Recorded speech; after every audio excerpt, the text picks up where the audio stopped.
Bismillahirrahmanirrahim. Assalamualaikum warahmatullahi wabarakatuh. Selamat malam teman-teman. Salam sejahtera untuk kita semua.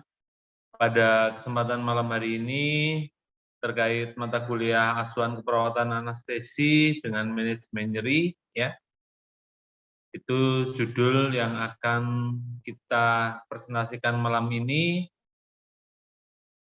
Kami beranggotakan Dwi Atika Safitri, Fitria Ningsih, dan saya sendiri Hairul Amin Tristio.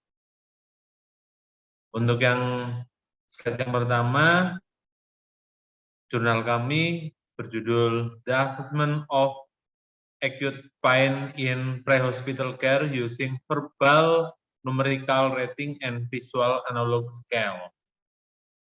Judul ini mengandung makna ya, nanti akan dijelaskan di slide selanjutnya. Yang selanjutnya adalah identitas jurnalnya. Yang pertama adalah The Assessment of Acute Pain in Pre-Hospital Pain Using Verbal Numerical Rating Scale and Visual Analog Scale. Ini adalah judul jurnalnya.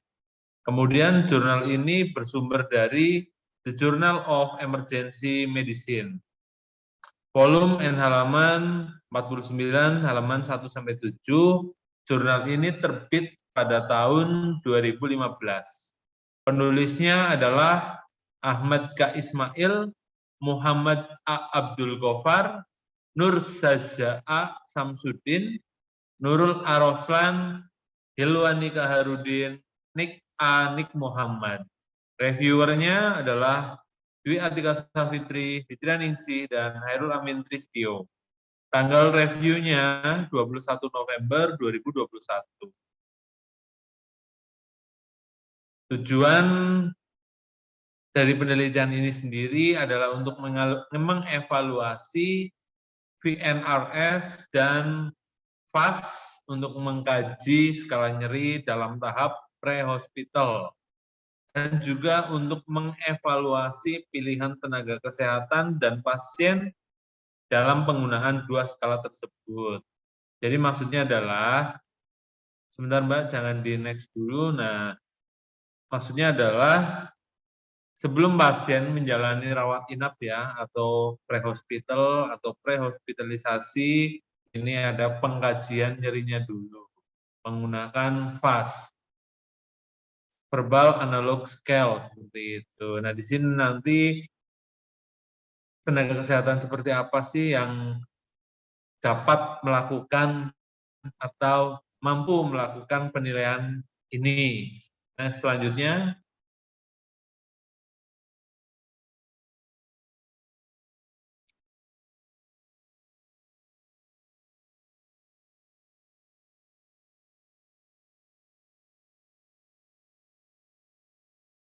subjek penelitian, subjeknya di luar negeri. Hampir seluruh pasien datang ke rumah sakit itu jarang yang datang sendiri. Jadi rata-rata penduduk sana itu sudah menjadi member sebuah rumah sakit. Jadi atau member sebuah asuransi. Jadi ketika dia sakit, ya telepon tim kesehatan dari rumah sakit akan menyebut dengan ambulan lah. Di sini nanti akan diteliti skala nyerinya menggunakan FAS seperti itu. Belum dia masuk rumah sakit. Selanjutnya,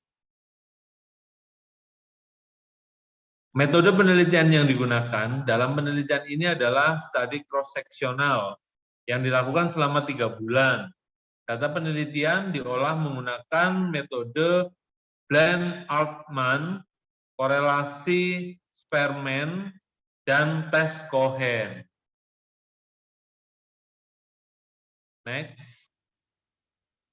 Hasil penelitiannya pada jurnal ini, sebanyak 1.949 data terkumpul. Dari jumlah tersebut, 133 pasien direkrut, 96 laki-laki,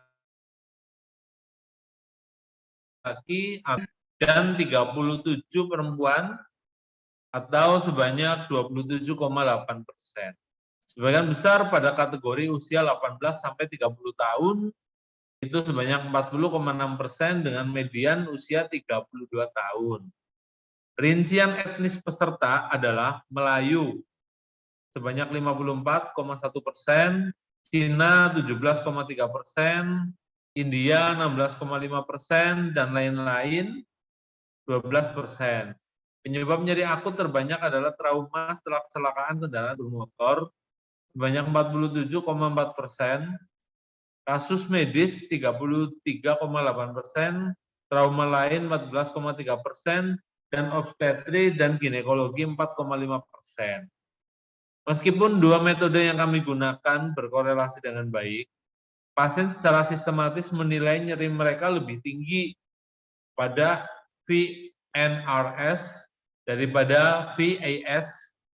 Ada variabilitas yang cukup besar dalam perbedaan antar skor, dan tidak mungkin untuk mengetahui apakah skor menunjukkan perubahan rasa sakit yang sebenarnya atau apakah perubahan itu artefaktual karena metode penilaian nyeri yang bergantian.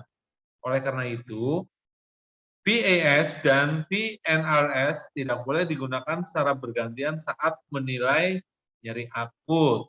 Next. Selanjutnya, atau lanjutan dari slide tadi, pasien dan para medis dalam penelitian ini tampaknya tidak terlalu menyukai VNRS daripada VAS. Lord dan Parcell melaporkan bahwa sekitar seperempat, sebanyak 26%, para medis menganggap VAS terlalu rumit dan perangkat seringkali sulit ditemukan saat dibutuhkan atau hilang. Manfaat VNRS adalah bahwa ia cepat dilakukan, memberikan peringkat kuantitatif intensitas nyeri, dan tidak memerlukan peralatan khusus. Namun, hambatan potensial untuk penggunaan VNRS adalah kesulitan menyampaikan instruksi kepada pasien.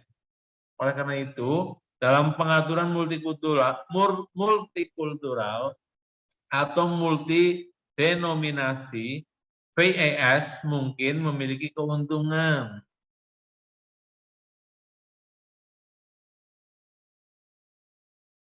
Kekuatan dan kelemahan dari penelitian ini, kekuatannya abstrak mencakup komponen yang diperlukan, mulai dari latar belakang, tujuan, metode penelitian, hasil, dan kesimpulan. Kemudian kekuatan yang kedua adalah peneliti menjelaskan dengan detail hasil penelitian yang diperoleh. Kemudian kelemahan dari penelitian ini yang pertama adalah peneliti kurang dalam melakukan pengelompokan pasien berdasarkan latar belakang. Kemudian kelemahan yang kedua, peneliti kurang menjelaskan tentang kriteria inklusi dalam pengambilan sampel. Selanjutnya kesimpulan dari jurnal ini adalah, atau dari penelitian ini adalah, kedua skala pengukuran nyeri yang digunakan dalam penelitian ini memiliki korelasi. Penelitian ini menyimpulkan jika VAS dan VNRS dapat digunakan sebagai skala untuk mengukur nyeri dalam tahap prehospital. Namun, skala ini tidak bisa digunakan secara bergantian untuk mengukur nyeri pasien yang sama. Seperti itu presentasi dari saya. Apakah teman-teman sudah memahaminya? Sudah, Pak. Baik, kalau teman-teman sudah paham, barangkali nanti suatu saat ada pertanyaan terkait penelitian ini, boleh kita diskusi kembali. Terima kasih atas perhatian dari teman-teman. Mohon maaf atas segala kekurangan, semoga bermanfaat.